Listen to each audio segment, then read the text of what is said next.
Hello, I'm Kate Chabot. Welcome to Sitrep, your weekly look at the big issues in defence and world affairs.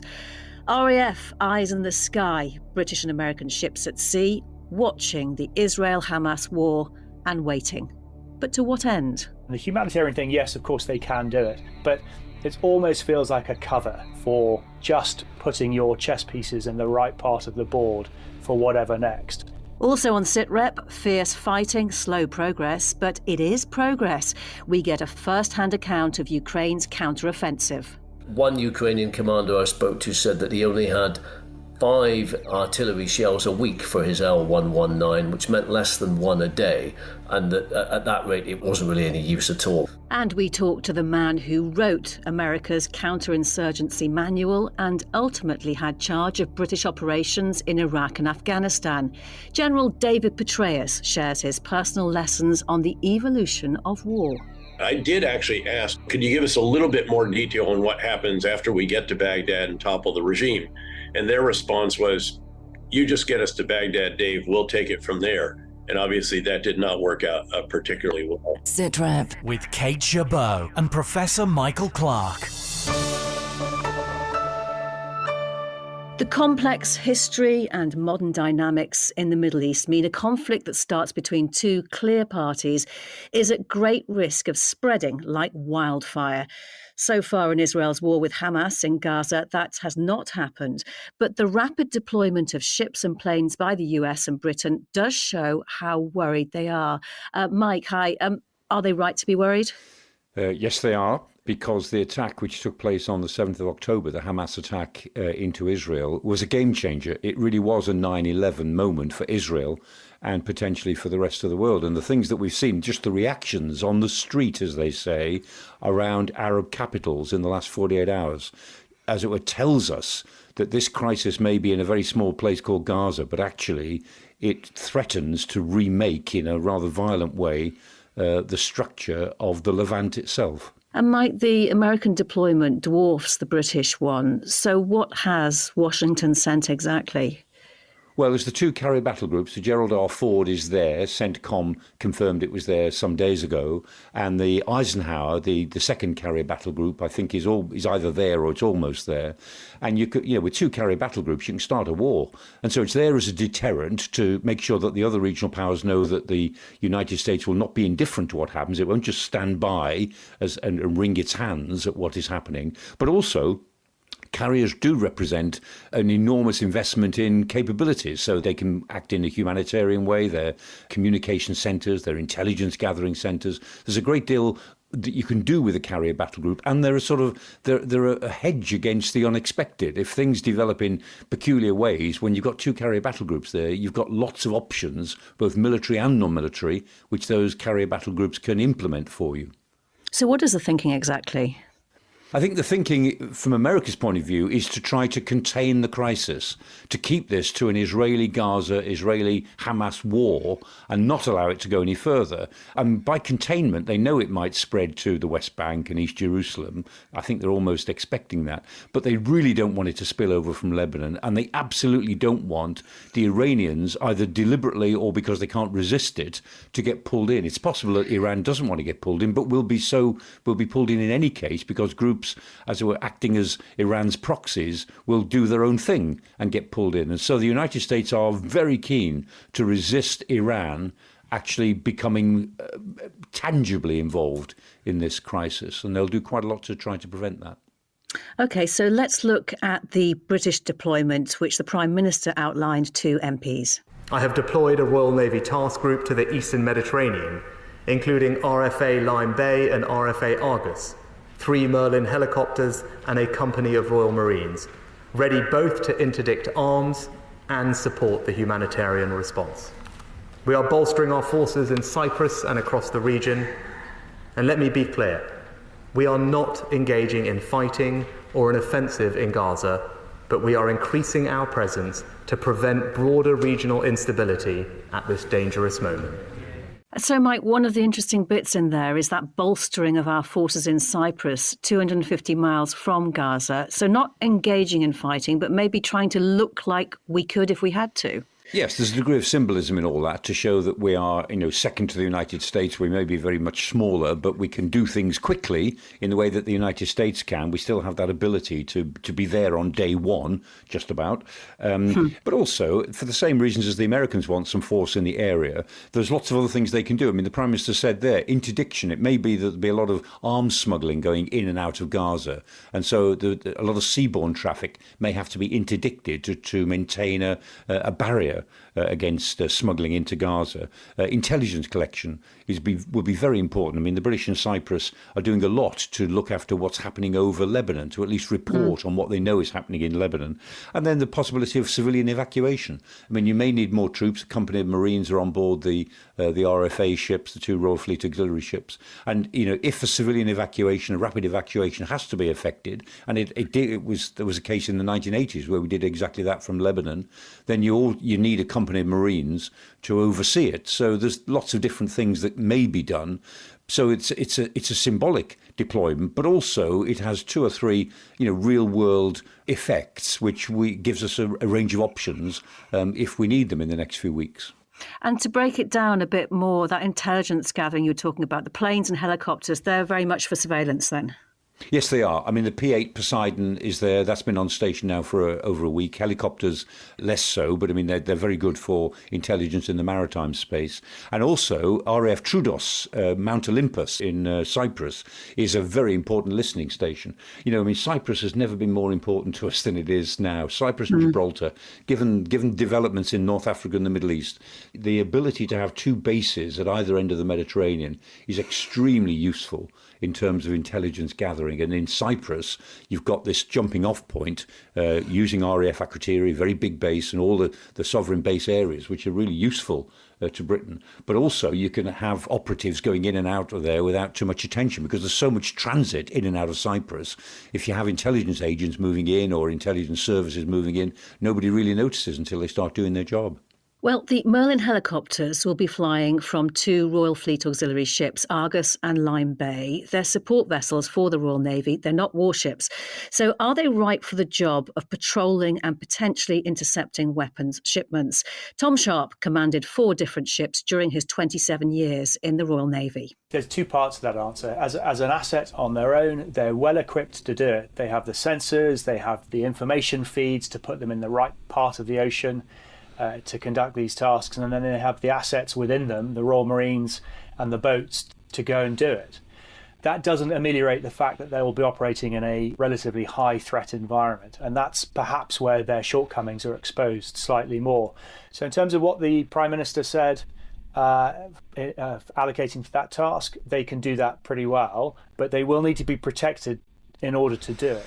And that then becomes a question of whether that's the US Navy or the Royal Navy. So if it were to be the Royal Navy, what would be required?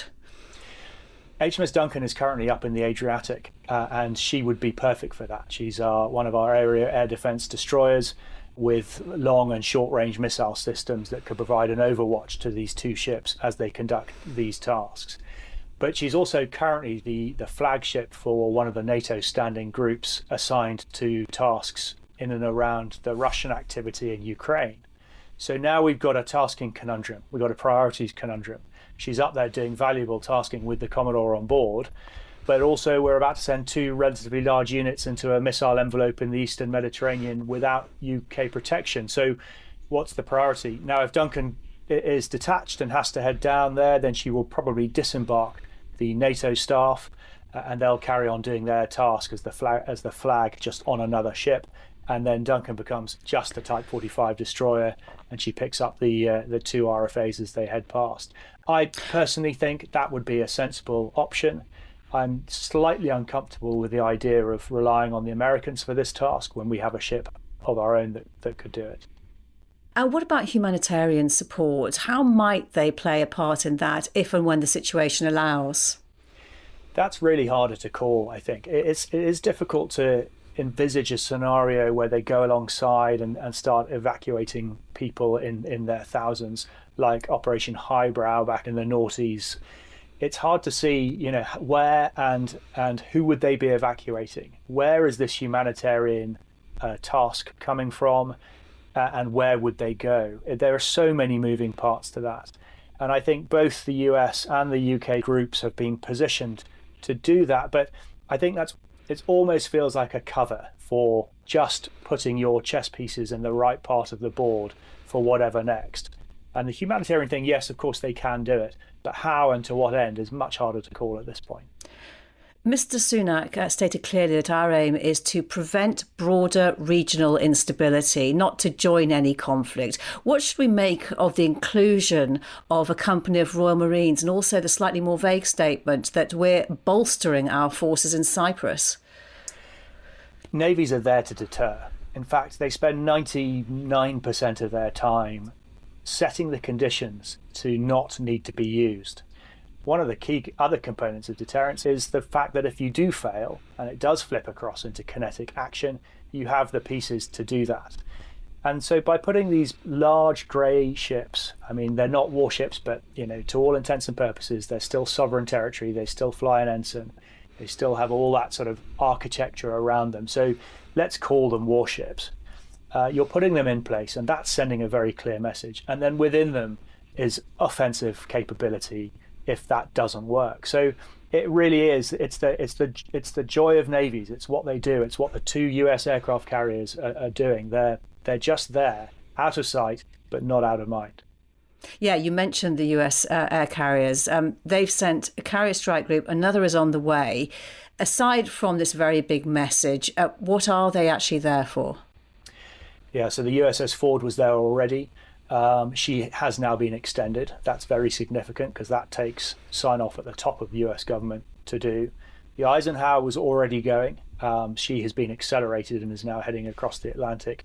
And then there's the US 26 Mew, which is the USS Bataan and Carter Hall that were in the Gulf and are now heading round to the Red Sea. Again, a big question mark as to how far they go. Stopping in the Red Sea, posturing there is a different proposition to going through Suez. Again, it's all just, at the moment, it's moving the pieces of this jigsaw. When I spoke earlier about deterrence being the ability to then convert those movements into activity, into kinetic activity, to US nuclear strike carriers, I mean, it is really hard to kind of translate what that means in terms of offensive firepower. And their ability to do almost anything within that, from small boat work to boots ashore if needs be, special forces, to interdicting Hezbollah missiles over land with their various radars and their own missile systems. So they can do everything from menacing posture over the horizon to very, very aggressive activities and everything in between. From a strategic and political standpoint, could the US group really start firing if things did deteriorate? Yeah, the question of whether or not they could fire weapons over land. Yes, they could with permission, but I don't think they will. I think they'll be focusing much harder on the elements, the force elements that the Israelis don't have. So missile protection over land, they clearly do with Iron Dome, which so far is a high percentage success rate, apart from that initial surge where it was overwhelmed. Similarly, very close in corvette type interdictions, very small boats zapping around trying to cause chaos. I don't think the US will necessarily want to get involved with that because the Israelis can, and it's very close in. So they'll be looking at who's doing what. As you know, the Americans can do all of it, but they'll be trying to avoid those elements that are already covered off by someone else. You mentioned their capabilities. How vulnerable, though, are the British and American ships if the conflict does spread beyond Israel and Gaza? Yeah, there is a credible surface-to-surface threat there from Hezbollah, not so much Hamas, obviously, but from Hezbollah. They've got missiles, the Charlie 802s they used previously, and they've got a bigger and a nastier missile than that. So there is a threat. There are submarines there potentially. But they're very good at protecting themselves in the underwater surface and air environment. That is core business. That doesn't mean to say they're invulnerable. That no ship is invulnerable, and they all understand that. But I think it's safe to say that a US aircraft carrier is probably the most defended piece of sovereign territory on the planet. It is very hard to imagine something that has more weapons surrounding it for its own protection. So, yeah, they're vulnerable. If it expands, if If Hezbollah join, if Iran joins overtly, obviously they have, they're involved, then that's a different proposition, certainly for those ships in the area. But then they can keep themselves out at range and carry on doing a lot of those tasks anyway. So it will be a case of watching and waiting. For now, that's it. Over the horizon, getting their orders together, getting their drills together, making sure they're ready for all these eventualities, even the ones I've just said they might not be asked to do. They'll be getting ready now to do all of them. And that's the extraordinary thing about naval deployments, that you never end up doing what you set off to do. You have to leave with enough organic flexibility to change task halfway through, and that's what the carrier groups will be doing right now. Tom Sharp, great to speak to you. Thank you very much for your time. Thank you. Mike, can you just explain a bit more about the idea of Royal Marines potentially going after vessels suspected of carrying arms shipments? A, the risks sound high, and B, what are the international rules, if any, on them intervening like that? Yeah, I mean, the rules are, in the sense that the rules of maritime law. So if you're going after arms shipments, then it's in the high seas. You're trying to interdict something that's in international space on the basis of UN resolutions or possibly a NATO resolution. But it wouldn't be difficult to find the right justifications in this case, because shipping arms into terrorist groups like Hamas, there's plenty of resolutions against that. And there's plenty of UK law that covers that as well. So there's not a problem, but there has to be a legal justification for intervention on the high seas. And the risks, of course, are quite high. I mean, the Navy has done this in the northern part of the Gulf for many years, in the Shatt al-Arab waterway, got into some difficult times with Iranian rib boats at one time. The group of naval personnel, if you remember, were lifted by the Iranians and had to be released in very inauspicious circumstances. So it is risky, but as Tom Sharp was saying, if you're going to do this, you need to have some cover. And I suspect he's right when he says that HMS Duncan may be detached from its NATO duties in the Adriatic to come and support any interdiction that takes place, because you do want some cover. The RFA ships are very useful, but they can't defend themselves.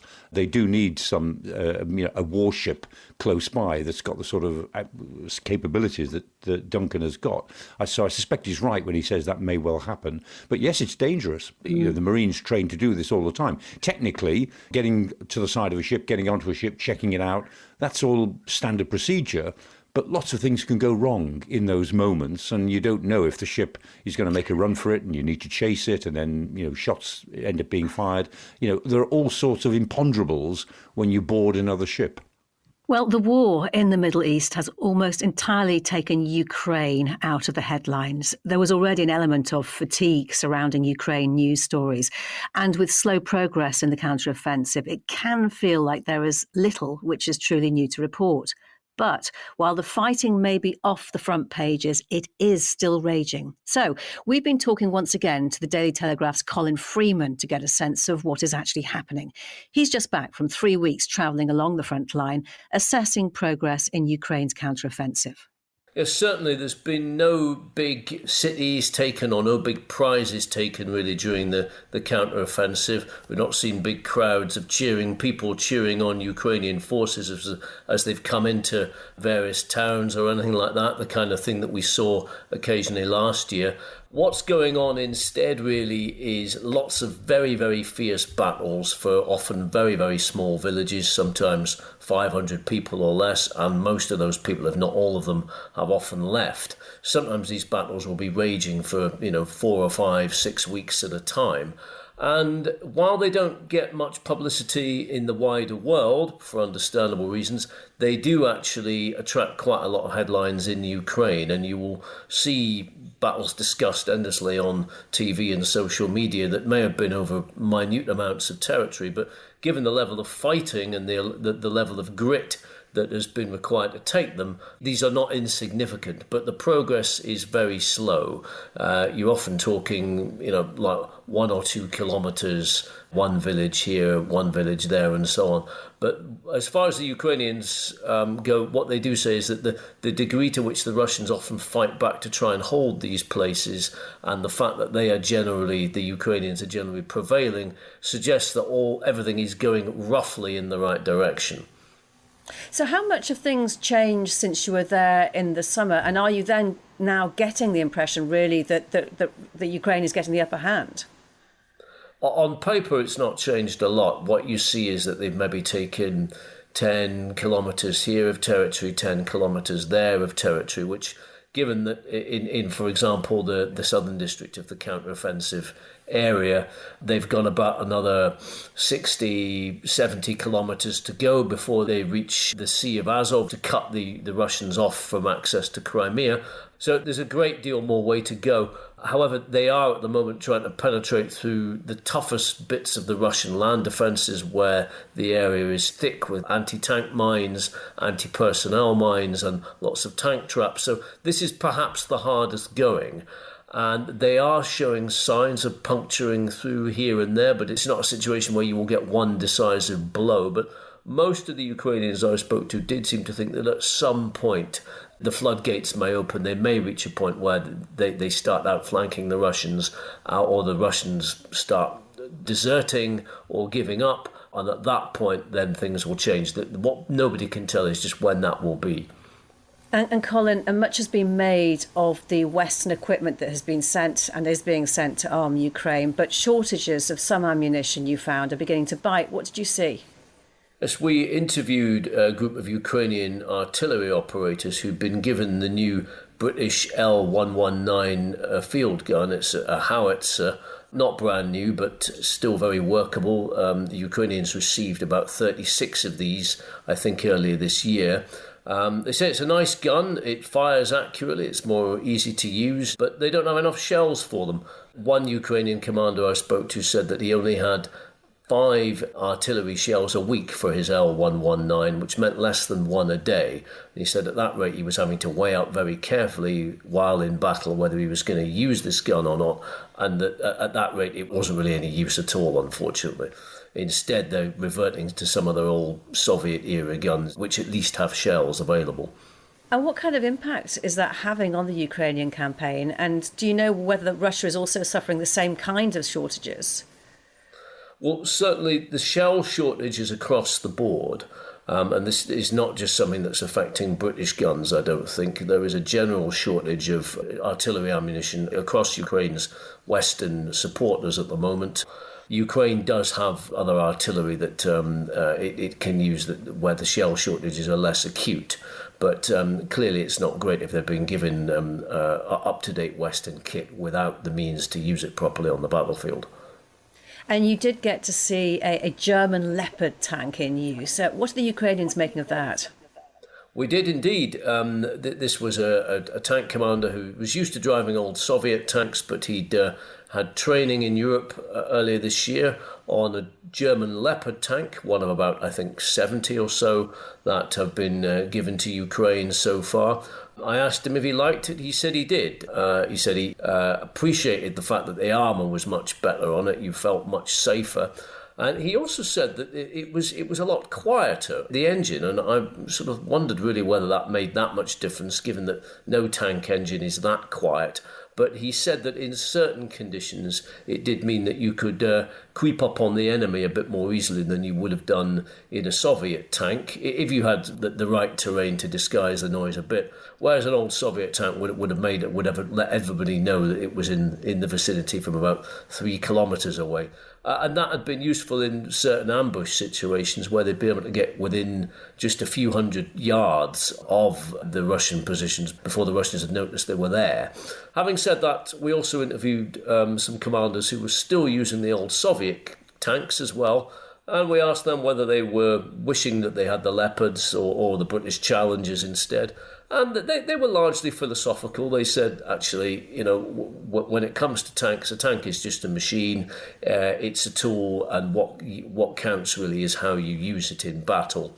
And I think given that some of these commanders have been using Soviet-era tanks, for decades, they perhaps prefer or trust what they know and have used for years in battle, even if it's not the most up-to-date kit. Given also that the majority of the Russian tanks are also tanks that date back to the Soviet era.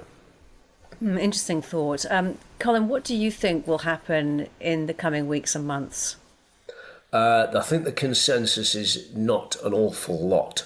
We are nearing the end of what they call the kind of fighting season. It's already getting quite cold in Ukraine, and within a month or two you will have first heavy rains and then snow and fog and a lot of ice, and all those conditions mean that with the best will in the world, the counteroffensive is probably unlikely to deal any kind of decisive blow this year, if indeed it can do that at all, and that we may have to wait now until the spring, until better conditions come along before things can resume at full pace again.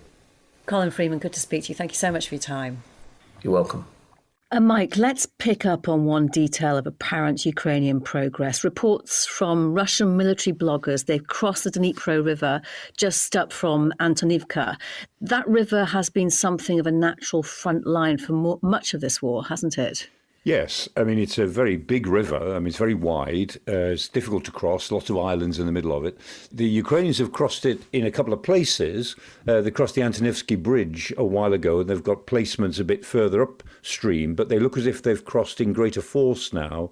And I mean, Colin Freeman said there that, the Ukrainians are still hoping they can outflank the Russians somewhere. And if they can get enough forces across the river from the western bank in Kherson Oblast, then they might be able to create some outflanking maneuvers.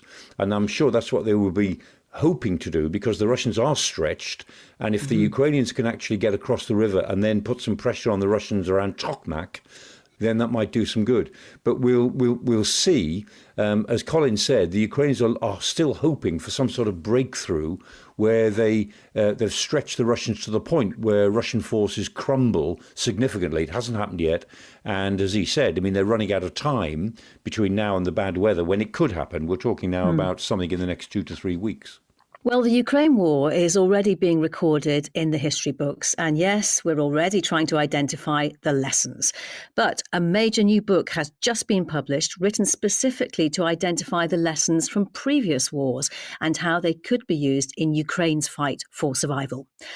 What makes this one particularly interesting is the collaboration between a leading historian and perhaps the most significant military commander of the 21st century so far. General David Petraeus helped plan the American invasion of Iraq, commanded multinational forces there. He led US Central Command and NATO's ISAF in Afghanistan. And Andrew Roberts' many books include A New History of the Second World War, which was declared Military Book of the Year by the Army in 2010. Together, they've written Conflict, the Evolution of Warfare from 1945 to Ukraine. I got on to David and suggested we write a book that put the Ukraine invasion in its military historical context. And the publishers really liked that idea. And we had a meeting, and I was asked how we were going to split up the chapters. And I said, well, David's going to write about all the countries he's invaded.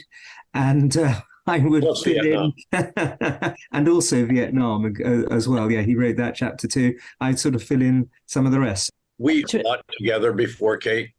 We've done a number of events over the years. I'd actually done the Clifton Literary Festival twice with Andrew without having ever written a book. So it was a delight to be back there having written one this time. We wanted to identify themes that might emerge. And in fact, a huge one emerged. It literally caused us to go back and rewrite the introduction and so forth in the early chapters, because we realized that we needed to give much greater prominence to the importance of strategic leadership, that many of these conflicts, as we examined them, were won or lost by the quality of that strategic leadership.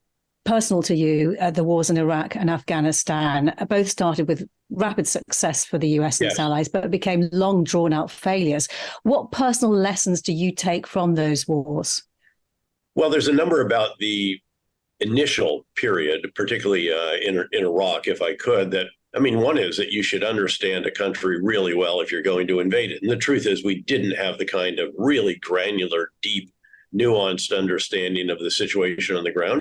The second is don't then administer the subsequent occupation with a pickup team. We should have established an embassy right away, and also a 4-star headquarters. Now, ultimately, we did do that about a year and a half into our time there, but the Coalition Provisional Authority was a rotating door of individuals, many of whom only stayed 3 months and then rotated back to the States or wherever else. And that just didn't provide the kind of continuity, the kind of relationship building and so forth that was necessary. And then finally, don't conduct operations and approve policies that will create vastly more enemies than you take off the street by the conduct of that policy. So here I'm getting at the firing of the Iraqi military without telling them how they were going to be able to provide for their families. That created hundreds of thousands of enemies of the new Iraq. And needless to say, you got to have a heck of a lot better policy for the post-conflict phase, if you will, however short that may have been, than we had. I did actually ask a question in Kuwait, the final gathering of all the division and three-star commanders with the Organization for Reconstruction Humanitarian Assistance, the forerunner of the CPA, which got fired after a couple of weeks by Secretary Rumsfeld. But I asked these two retired three-stars who are running that, could you give us a little bit more detail on what happens after we get to Baghdad and topple the regime? And their response was, you just get us to Baghdad, Dave, we'll take it from there. And obviously that did not work out particularly well. I mean, it's incredible when you describe it like that, the benefit of hindsight. I'm just wondering, can I ask both of you, General Petraeus, for being involved, and also Andrew from watching it from the outside, were these kind of mistakes apparent at the time, or is it with hindsight that you see them? I think it's a mix. There were some other mistakes as well. We really probably should have had a larger force. We did originally have, a year prior to that, when I was the Chief of Staff of the 18th Airborne Corps in the United States, we owned that particular plan, and we had over 100,000 forces more than what we actually invaded Iraq with as well. It was slimmed down during the year that I was in Bosnia, chasing war criminals with your special forces and some other things. But again, some obviously becomes much clearer with hindsight. But that's part of what we try to do here, is to try to point these out so that those in the future might have the benefit of this kind of historical reflection. Yes, I think that having 2020 hindsight is the privilege of an historian, of course. That's your job, really, in a sense. But the most difficult thing about being a historian is to get the reader to place themselves in the shoes of the decision makers at the time who don't know what's going to happen next. You have to do it on a sort of moral level, because otherwise you can't blame people for getting things wrong if, they were given two alternatives and both were bad. And what was it like for you, Andrew, though, actually writing the history of these conflicts for someone and analysing them with someone who was actually involved?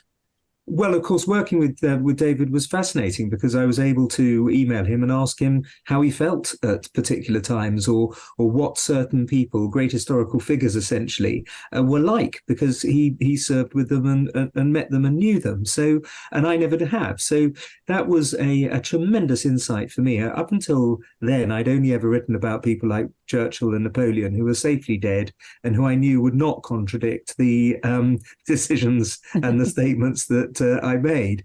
General Petraeus, you say a recurring theme in the book is that money spent on deterrence is seldom wasted. Given how much conflict there has been since World War II, is that a lesson we failed to learn, or is it just that deterrence does have its limits? Again, it's a bit of both, certainly. You have to make sure that deterrence is very, very solid by ensuring that the potential adversary sees very formidable capabilities on the one hand and a willingness to employ them on the other. And we have to remember that what happens in one part of the world can reverberate in another. The Syrian red line, that was a red line, did reverberate out into the Asia Pacific. The decision to withdraw from Afghanistan and the way it was conducted, I would submit, in fact, that the decision to withdraw and the way it was conducted contributed at least to Putin's decision to invade Ukraine, thinking he could get away with this without the US, UK, and NATO and Western world responding as we actually have. And when deterrence fails, of course, it always winds up as far more expensive than if you just spent the money in the first place on the deterrence. Andrew Roberts and General David Petraeus on their new book, Conflict, the Evolution of Warfare. We spoke for the best part of half an hour, including about how Vladimir Putin tried and failed to copy a tactic from the Yom Kippur War and how the lessons in their book could apply in the Middle East right now. You can hear the whole thing in an extra edition of the Sitrep podcast online now. Mike, you're currently writing a chapter about David Petraeus, or you're about to, for a book about generals? Yes, I'm signed up for it next year. Ian Dale is doing another series of books. You know, he's done a series of books on the prime ministers and kings and queens, and he's doing a book on 50-odd generals in history, getting different people to write about them. So, you know, from Cyrus the Great to Julius Caesar, Robert E. Lee, Schwarzkopf, and David Petraeus is one of the modern generals, and I'm signed up to do the chapter on him for this book that'll come out, I think, later next year. Yeah, you'll be writing about a general who's alive and give you feedback, of course. He will, and I shall seek it too. I mean, I have to say, his book with Andrew Roberts is a terrific book. I was looking at it this week. It really is very, very good because it's got a lot of good detail in it on a series of wars since 1945. But and it's full of military wisdom, as it were. But throughout it runs these skeins that they were talking about of strategic clarity. And I think it's really good. It really produces something which reflects back all the time on where Vladimir Putin is in the Ukraine war. And, you know, and David Petraeus is one of the very few generals in history who both wrote a doctrine of counterinsurgency warfare and then put it into practice in two different theatres. You know, you can argue about the success of all of that, but many generals get to write military doctrine and many generals get to apply military doctrine. But there are very few generals who write it and then apply it themselves, and he's one of them. Really interesting. Thank you, Mike. My thanks to all of our guests.